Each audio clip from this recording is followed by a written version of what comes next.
Bahkan tanpa operasi sekalipun, saya bisa mengatasi cedera tulang, sendi, dan saraf itu kurang dari 3 bulan. Dan ini cerita saya pribadi, yang November kemarin saya kecelakaan, ada cedera cukup serius di kaki kiri saya.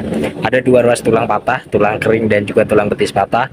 Ada juga peradangan di persendian lutut, ada dislokasi di pergelangan kaki, dan ada kerusakan saraf yang membuat jempol di kaki kiri saya itu nggak terasa ya, kebas gitu.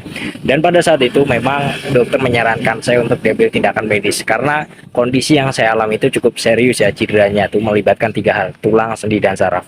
Bahkan termasuk masalah kesehatan yang umumnya dialami oleh teman-teman di usia 40-an itu saya alamin juga. Nyeri sendi lutut, bunyi, dan kaku itu saya alamin di usia 20-an. Dan pada saat itu akhirnya saya memutuskan untuk perawatan mandiri di rumah. Pada saat perawatan mandiri di rumah ini, itulah saya memperhatikan 3 komponen. Yang pertama ada menjaga pola makan. Saya hanya fokus ke makanan dan minuman yang tinggi protein saja. Yang kedua, saya menjaga banget aktivitas. Saya hanya fokus ke yang sifatnya stimulasi, jadi tidak yang terlalu berat-berat banget.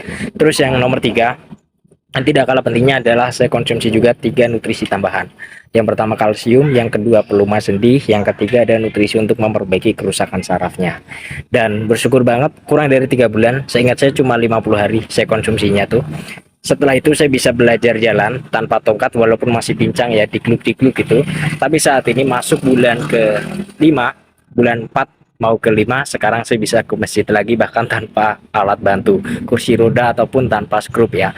Jadi untuk teman-teman yang mungkin saat ini sedang berjuang dengan cedera tulang, sendi ataupun sarafnya, saran saya segera diatasin karena kalau dibiarkan bisa semakin parah dan biayanya bisa semakin besar nantinya.